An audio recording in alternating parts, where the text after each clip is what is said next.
Kristu uyinkosi egameni lenkosi yethu Jesu Kristu waseNazaretha.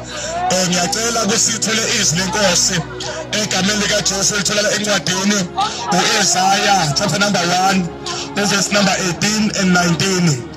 Lifundeka kanje uthi wozani ke sithethe indaba esho uJehova noma izono zenu zibomvu kakhulu ziyakuba mhlophe njengeqhwa noma zibomvu njengokubende ziyakuba njengoboya bezimvu.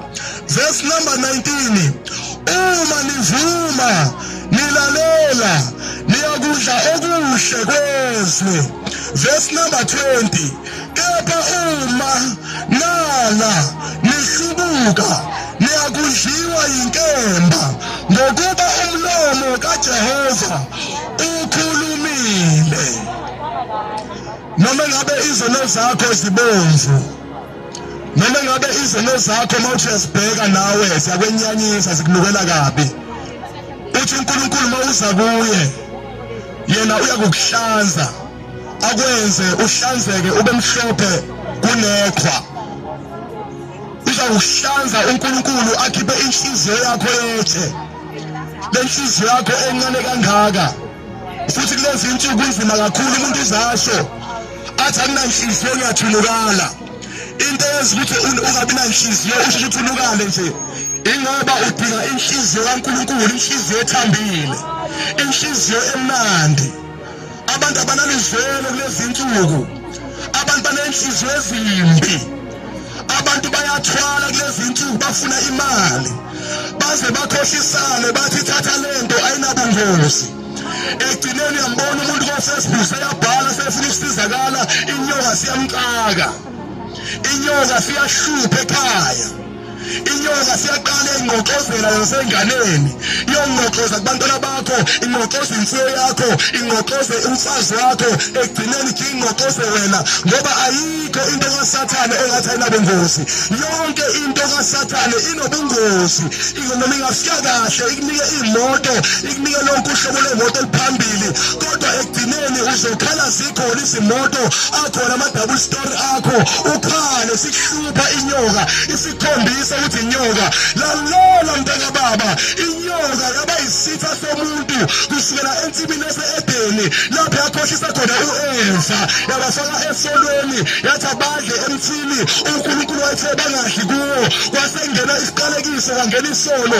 Kusukela lapho inyoka yaba yisitha nomuntu. Manje awukwazi ukuthatha isitha sakho usifake endlini uthi isitha sakho sinabungozi ngoba sokunika ingcebo. Angeke mntaka baba, vele isitha sakho ungazenza ngathi awunankinga uma usafuna usibamba kahle sikuthande, mase kusondele bese siyasidestroya. Kanjalo baningi namhlanje abafowethu abakhala ezimathonsi abangena leyo nkinga leyo-ke, abahamba bathatha into engenabungozi. Namhlanje siyingozi kubona, namhlanje siyabasabisa, siyabatshela sokubulala noma yinini mangabe unganikeli nenkosikazi yakho, sokubulala manganikeli ngale ngane yakho ethandayo, sokubulala manganikeli ngoma wakho noma ngobaba wakho, uze ukhale inyembezi ubone ukuthi bathanda abazali bakho, kodwa inyoka inakumele isifuna ukudla bona. Lalela mntaka baba, ungathathi izinto ezinjengalezo-ke. Wena ungumfanekiso kaNkulunkulu, wena kumele ukhonza uNkulunkulu. Mina namhlanje ngithi thatha uJesu umfake enhliziyweni yakho, akanabungozi ngoba ungummeli okumele ngale kwethuna. uJesu yena yedwa ongummeli omele imiphefumulo yabantu edlule emhlabeni. Ingaze iyalazana noJesu mase ufengele kwethuna uyavela uSathane athi yokumakalela ngezono zakho uzenzile, bese yavela uJesu athi izono zakhe ngazikhokhela ngegazi lami futhi wangiziba emhlabeni, ngakho akanaqala phambi kwami umsolwa enimsolayo. Bese uthola ukuphumula ekhaya labangcwele, kodwa leyo ndaba iqala usaphila emhlabeni. Usaphila emhlabeni ulungisa indaba yakho noJesu, usaphila emhlabeni ngoba ngale kwethuna akusekho ukuphenduka, akusekho ukuphenduka ngale kwethuna. Noma ngabe uyakhala esibathonti usefuna ukuphenduka, ngale kwethuna akusekho ukuphenduka. Umuntu uphenduka asengalele kwethuna. Jesus. Umuntu uphenduka la emhlabeni ayikho enye indawo yokulungisa ngaphandle kwaleya emhlabeni. Manje abantu abamfuna uNkulunkulu bafuna izinto zikaNkulunkulu bagijima baye baprofethi bamanga bayothenga amafutha namanzi bafuna izinto eziphathwayo abamfuna uNkulunkulu ohlala enhlizweni yomuntu.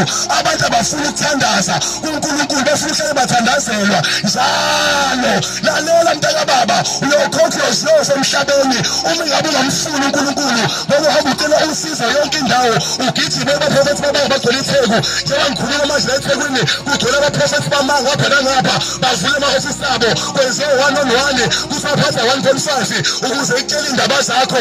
Lalela umuntu owazi indaba zakho uJesu Kristu inkosi yamakhosi. Awudingekho kamali ukuze wazi indaba zakho. Udinga ukuthatha uJesu umfake enhlizweni yakho abuse kuwe aphile kuwe ahambe nawe imihla namalanga ngela ngendlela engumcingo ngoba indlela eyokuphileni kwaphakade ingumcingo idelelekile kodwa ngale kwethuna uyophila kamnandi ezulwini ngoba ngale ezulwini kunekhaya elihle bafethu elibekele bonke abantu abanikela impilo zabo uJesu Kristu waseNazaretha. Kodwa umuntu mayedlula emhlabeni anganayo uJesu maye kuwe maye losisi oyobhekana nalo ngale kwethuna usukhala nengcebo yakho isisele emhlabeni sabadakaza imali zakho la emhlabeni wena sekulahlweni kwaphakade udumo lwakho namagama akho amahle owaziwa ngawo usala lapha emhlabeni ngale kwethuna. Haleluya. Akusekho konke lokho wena uyafisa ukubuyisa emhlabeni uzolungisa indaba yakho bese utshela igama elilodwa ukuthi udlale ngethuba emhlabeni njengoba usaphila namhlanje. Bangaki abantu kodwa uzala nabo ubuhamba nabo abasele endleleni abangani bakhe abasele endleleni nosaphila. Uyambonga yini uNkulunkulu ngalokho-ke? Awumbongi. Kunalokho ushela ukuthi yonke ihamba kahle uzoplana ukuthi next year ukwenza ukuthi nokuthi abaningi ababeplanile ukuthi bekwenza ukuthi kulo nyaka kodwa basala ngonyaka odlule nakulo nyaka bayaplana kodwa bazibuka onyaka ozayo. Kodwa kuhle ukufela enkosini ngoba ukufa kumisele wonke umuntu ophila phansi komthunzolanga okholwayo ongakholwa umisele ukufa. Upresidenti inkosi noma ngabe bani ophila phansi komthunzolanga umisele ukufa. Kodwa umuntu nomuntu akazilungisele phela ukuthi mayisefa ahamba yophumula kahle ngale kwethuna kuyokusizakani ukuba nomasingcwabisana abahle uncwetshe ebhekise elihle kunalamakhasketo 60,000 kuthiwa naku uncwetshe kahle bakhulume kamnandi abangani bakho kepha wena ngale kwethuna ungathola ukuphumula na kuyokusiza ngani ngoba ngale kwethuna umuntu ongenayo uJesu kunokukhala nokugedla kwamazinyo labehluswa khona abantu layibuke zakhona ezingashi langabe lomlokho liyagcina khona lamadimoni akhona zigora ahlupha abantu imini nebusuku bayafisa ukubuya beze emhlabeni kodwa lisethi ithuba lokubuya beze emhlabeni. Abadlula emhlabeni benza izinto ezimbi namhlanje bayakhala. Abadlula emhlabeni bachitha igazi labantu namhlanje babhuda kulona umlilo liyabashisa. Benduka namhlanje usezwa mntaka baba kuyokusiza ngani ukwaziwa ngamagama amahle kusomuhle kusazithanda gele uphile emhlabeni. Lalela sathi impilo yakho uyinikele kuJesu. uJesu usela wena kule ndawo. uJesu ufuna wena wedwa ufuna umphefumulo wakho. Thatha umphefumulo wakho unikele kuJesu. Thatha umphefumulo wakho unikele kuJesu. Lungisa indaba yakho loJesu usaphila phansi komthunzwelanga. Mntaka baba khumbula umdali wakho khumbula umdali wakho wena kulomenzi wakho okwenzile owazi yonke into ngempilo yakho. Wazi yonke into ngawe wazi yonke into ngawe. Ufuna umphefumulo wakho nje ufuna wena kuphela. Kuyosiza ngani ukudayisa ngomphefumulo wakho kaSathane? Michael Jackson wathengisa umphefumulo wakhe kuSathane. Namhlanje esihogweni udansa esihogweni amarobhothi akho ahlala esihogweni la ikhala khona ubusuku nemini. Uyafisa ukuze emhlabeni azolungisa indaba yakhe sekulethi. Linye igama litholile sekulethi. baningi badlule emhlabeni besibazi umuntu bayidlule emhlabeni engenawo uJesu hayi mntaka baba ngale kwethu la kudlalwa sengathi ungalungisa indaba yakho noJesu usaphila emhlabeni lonke izindaba yakho noJesu ungafele zononi ungafele emahlaseni ungafele emanyaleni ungafele emjoleni ungafele emkibitweni ungafele entangwini ungafele edakamiseni zonke ungafele kwiwula ungafele ey'ntweni ezimbi lungisa indaba yakho noJesu nangu uNkulunkulu ekubiza lephuluka phakathi nangu umusa kaNkulunkulu uNkulunkulu bafowethu udela umusa ngabantu uyakhala uNkulunkulu uyakhalela yonke imiphefumulo funa wena uNkulunkulu funa wena uNkulunkulu funa wena uNkulunkulu khuluma nawe uNkulunkulu khona khona uyancenga uJesu mntaka baba uyancenga impilo yakho Jesu uyancenga uJesu uyancenga uJesu ufuna ukusindisa nje thatha umzimba wakho unikele kuJesu phambi obethele esiphambalweni ube ngumnikelo ophilile nikela ngomzimba wakho vuka umzimba wakho ukuthi usithwale isiphambano sikaJesu umlandele imihla ngemihla njengoba usibona simile ndawo nathi sathatha iziphambano zethu samlandela uJesu Kristu imihla ngemihla sidelile zonke izinto ebesiphila ngazo sidelela abangane sadela konke ngenxa kaJesu uJesu udinga abantu abazodela abazomlandela mlandele uJesu Kristu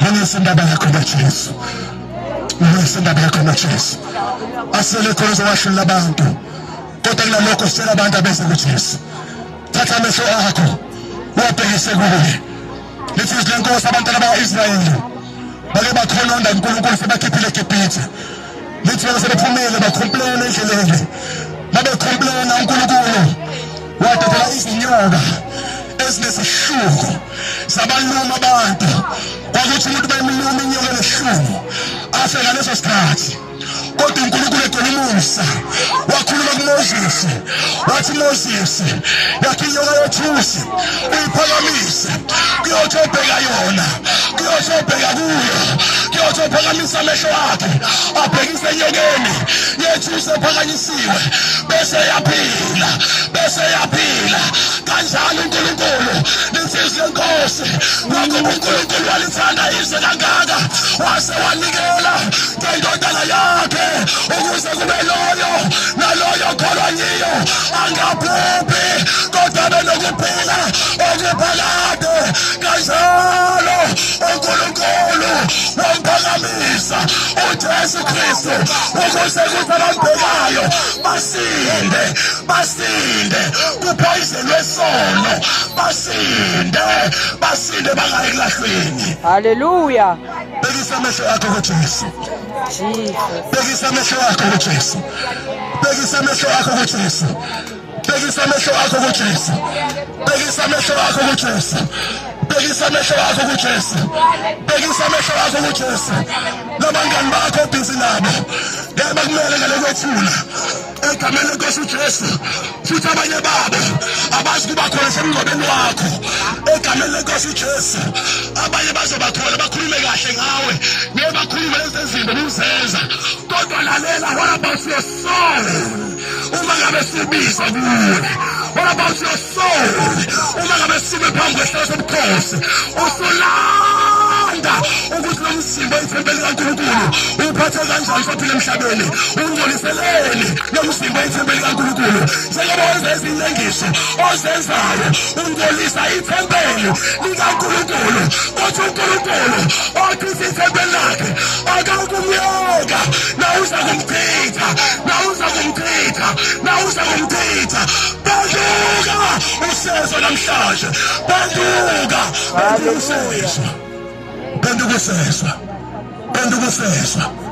bendukuseswa yona wedwa engcwabeni. Ngoba ngasekho bonke labantu ababonayo, ngoba ngasekho bonke ubuwedwa uleleme lakhe ibhokisi lokwenza njani uma lifika lolo suku ungenayo Jesu.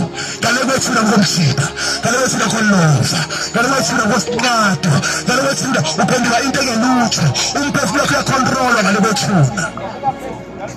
Repent namhlanje. Wayiqinisa inhliziyo yakho njengokhokho bethu abaqinisa inhliziyo zabo eshinyanyeza ivangeli, bathi ivangeli abelungu labo. Lalela, uJesu Kristu uyinkosi, uJesu Kristu uyasindisa, futhi uJesu Kristu uyathanda ukukhulula, uJesu Kristu uyathanda ukusindisa, uJesu Kristu uyakuthanda wena ukuthi akusindise. Into akayithandi lemisebenzi oyenzayo engcwele kangaka, kodwa wena uyakuthanda futhi uyathanda ukuthi akuhlambulule, ahlangule olakeni oluzayo emhlabeni. Ngoba kusemnandi namhlanje emhlabeni sisangena ezitoro sisho senyuka senze lokho esithandayo, kodwa siyazi isikhathi esibi la siyoguqwa khona izinto emhlabeni. Ngakubonga ngobele bikaNkulunkulu kube nesinda bakho noJesu.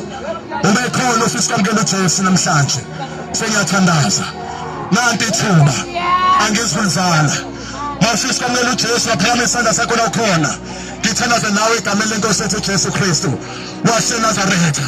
Mafisa ukwamukela uJesu egameni lenkosi yethu uJesu Kristu. Laphana isandla sakho la ukhona. Lalela mntaka baba, abantu abakusela lutho kwenzeke isikhathi isi lihlaba inhliziyo yakho, uthi uyasaba futhi abangani bakho bazothini. Lalela ke baseka lutho abangani bakho bosela emhlabeni nabo bazozimela phambi kaNkulunkulu balande ukuthi badlalelane ngemizimba yabo.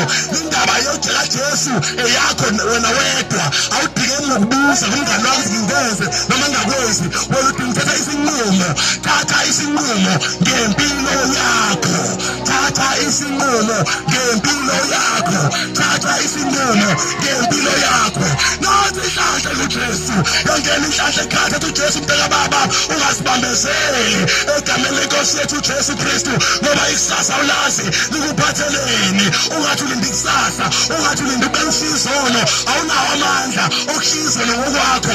Udinga iphilisi elinguJesu ukuba lingene phakathi kwakho likulekelele. Thina sakho uyasinusa into ebesonza enkomeni, besingakwazi ukuthi bakhizana benamakhizana, kodwa besifaka ibhibhu, sifuze ngebhibhu amakhizana behamba qatha ngendlela. Kanjalo mase uthatha uJesu, uza kuJesu banikini kunjalo, unazi izono zakho, uze kuJesu bamkele, bese uJesu ephila phakathi kwakho, bese uJesu uyakusiza ngamandla akhe ukuthi ushiye yonke into engcolile egameni lenkosi.